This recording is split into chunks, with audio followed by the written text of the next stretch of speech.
Hello folks, RevDocs here from Docs Entertainment. Now, I am driving and recording at the same time. I just wanted to record some thoughts down while I was driving. You know, I tend to think a lot while I'm driving because it's really kind of boring otherwise. Many people do, actually. One of the main thoughts that I've been having actually has to deal with a post that I've seen recently that I think is extremely important to address. Now, I'm not going to say who this post was by, although I will say that it was a reporter for a news station. I'm not going to call them out because it's not who they are is not important. The message they were giving is, however, and that's something that I want to address. Now, the post they were going off about was recently a man had been charged with a felony voyeurism for videotaping and taking pictures of a young woman in a female dressing room. Now, he claimed to be a woman, or so the article reads, that he claimed to be a woman in order to gain access to that room in order to be able to do this. Now, this reporter is reporting that this is all, the way the reporter is reporting this is giving the impression that this was made possible because of the rules and the statutes that are being put into place, allowing transgender individuals to utilize the bathroom that they feel most comfortable with. Now, the problem with that is, I actually decided to do some more research on this because I never take anything by face value. I always research and find out for myself what the actual case is. Now, in this particular instance, as I'm reading this, I had found the actual affidavits from this individual, the girl that was laying the claim against him, and the police officer that filed the charges. In these affidavits, one thing that I found to be interesting is that, yes, this individual was caught videotaping or taking pictures of a young woman in a bathroom, or in a changing room, sorry. And he did freely admit to doing so. Okay, that is a bad thing. He never once, however, claimed to be a female. His roommate, when the police officers were looking for him, are the ones that claimed him to be a female, that he identifies as a female. He never did. So that is not accurate there alone. Now, it is true that he was wearing a dress and a wig, but that's his normal everyday attire. So he wasn't doing that specifically for this event. This was something he normally wears. Now, we take into consideration with that the fact that he's also admitted to having been doing this for years. This is his pornography. He gets off on this. This is what he finds sexually exciting. Now, that to me in and of itself stipulates that this individual, those statutes didn't mean anything as far as him doing this. He did not utilize those statutes in order to be able to give him the freedom to do this. He's already been doing this before those statutes were put in place. So those statutes did not give him the ability to get in there and do this. He would have done it anyway. So this reporter, using this to justify fear and anger focused towards the transgender community, is doing nothing more than causing more problems for them. Now, they have, for a long time, there's been a lot of argument back and forth, and these individuals just want to have the same rights and privileges everybody else does. They want to be able to feel safe. They want to be comfortable. They want to have what everybody else takes for granted.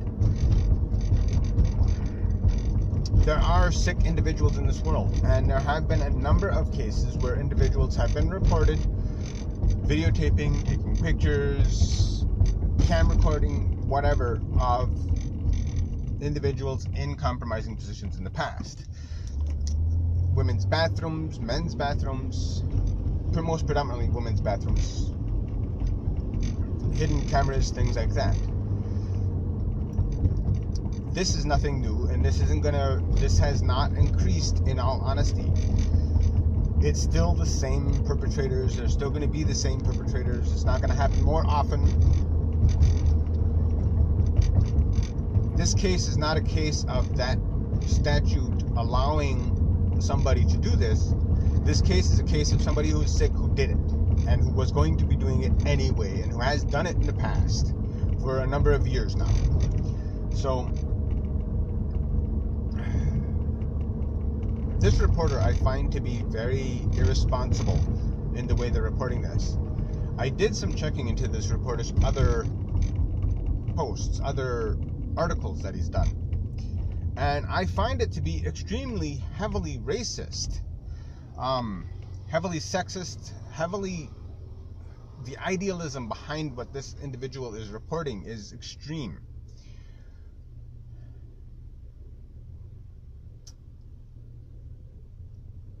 He's one of these individuals that's calling the Black Lives Matters individuals, he's calling them terrorists and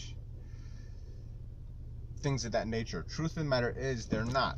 They're individuals who are fighting for an equality. They were fighting for recognition, and they should not be put down for that. This person's posts, this person's articles are laden with fear, they're laden with racism, they're laden with sexism. They are just overall scary posts that this person is putting out there. And it is because of this reporter, this recognized, respected individual of the news community, that one, those news stations lose credibility, and two, are a big part of the cause of the way things are here in the United States. The kind of fear that's going on. The reason why Donald Trump is doing as well as he is, honestly. What really gets me about all this, and really makes me angry about it, is that these people that are spouting this, that have those positions, are respected, trusted members of the society. They help form the average individual's opinion. And the opinion they're forming is one of negativity, one of hate, one of fear.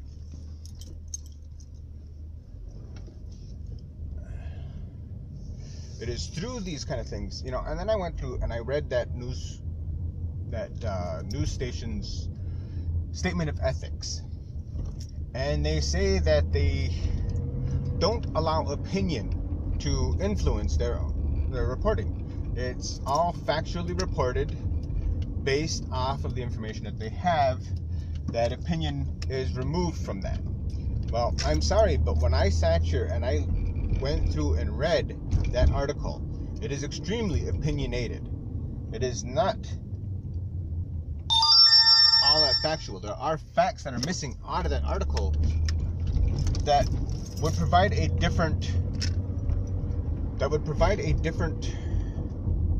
view, a different meaning than what they actually posted. Now, it's kind of hard to say that you're not an opinionated news station, or that you don't allow your reporters to report on opinion, that they are required to report on facts, when one of your reporters is calling individuals terrorists because they belong to an organization that's fighting for ethical equality.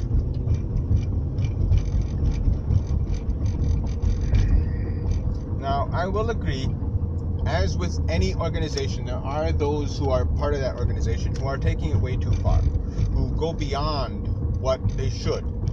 There are some of them who are violent, but a vast majority of them are not.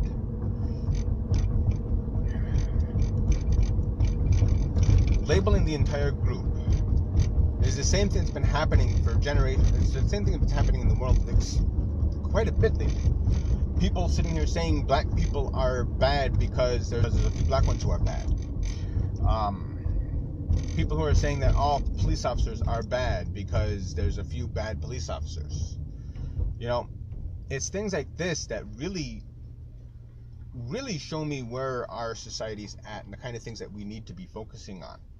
We need to focus on getting the truth out there. Forget all this blame. Forget all this he said, she said stuff. We need to stop looking at our police departments and our neighbors, regardless of what their gender or race or color or anything is. We have to look at them as people. The officers that are protecting our lives are putting their lives at risk every day to do so. They are defending us. They are taking bullets. They are dying to make sure that we're okay. That deserves a lot of respect. That deserves a lot of concern, a lot of care.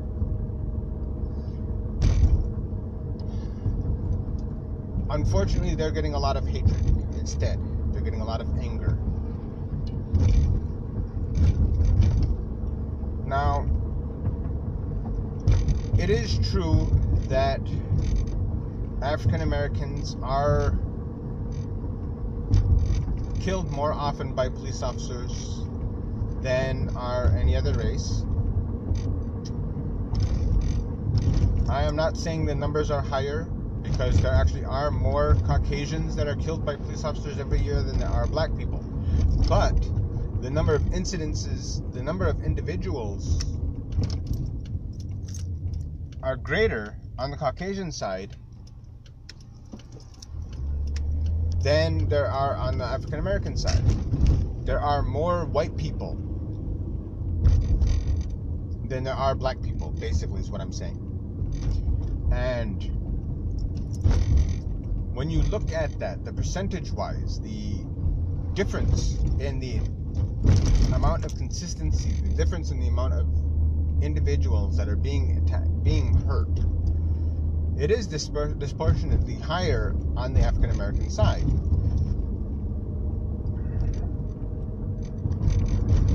But there are a lot of other issues to take into consideration. There are innocent individuals who have been shot, yes, especially over the past few days. There have been a number of innocent individuals that have been shot. There have been a number of innocent police officers that have been shot.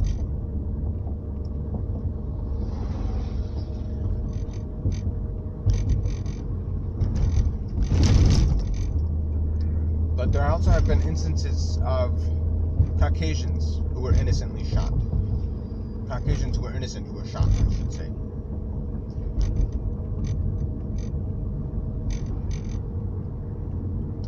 The instances that were recent in the news, I know of one very well. I've actually done some research on that one, looked into it to see what was actually going on. I looked at whether or not the police officer had a history of this kind of thing, if they had a history of negative actions towards minorities, any complaints against that individual, and I found no complaints. I found very few complaints that could honestly be pointed, I found no complaints that could be pointed towards any kind of racial behavior. Very few complaints at all against this officer. He was a well-liked officer in his community.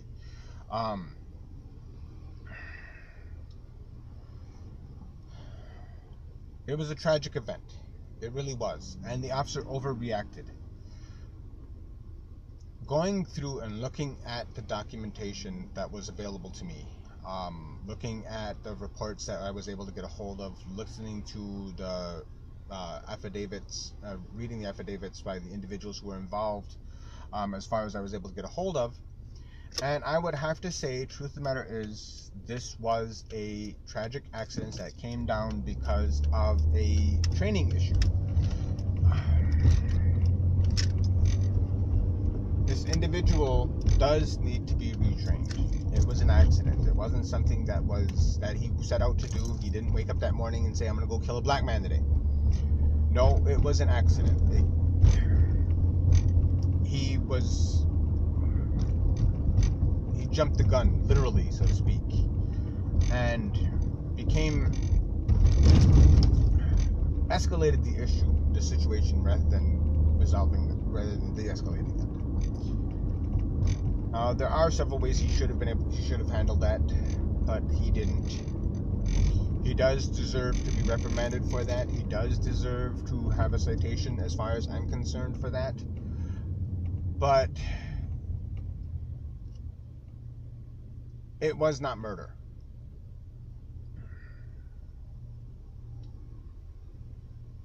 Manslaughter, I might agree with. Murder, I will not. Because he did not intend that to be the case. He did not intend to take that man's life. What he intended to do was protect his own. Now, the other case I cannot speak on because I did not research it yet.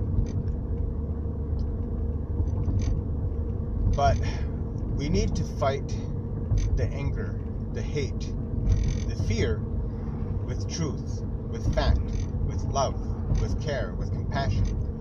We are all capable of these things. We're capable of love. We're capable of compassion. We're capable of caring. We need to show that more often.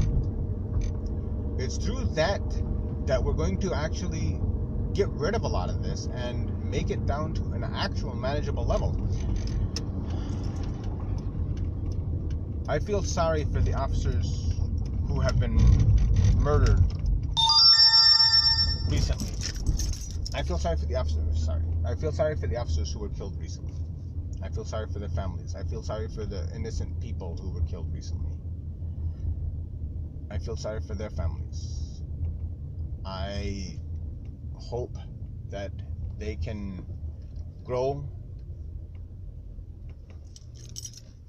learn to forgive the accidents that happened, and move on. Use this negative event to do something positive. Don't focus on the negativity of this event. It's just going to create more negativity. Anyway, I've been talking more than long enough. I'm sorry about this rant, but I felt there was something I needed to say. There's a lot more I want to say, but I'm not going to right now. I want to thank you for watching this video. If you liked it, hit the like button. Subscribe to see more videos by me. I hope you be entertained. Bye-bye.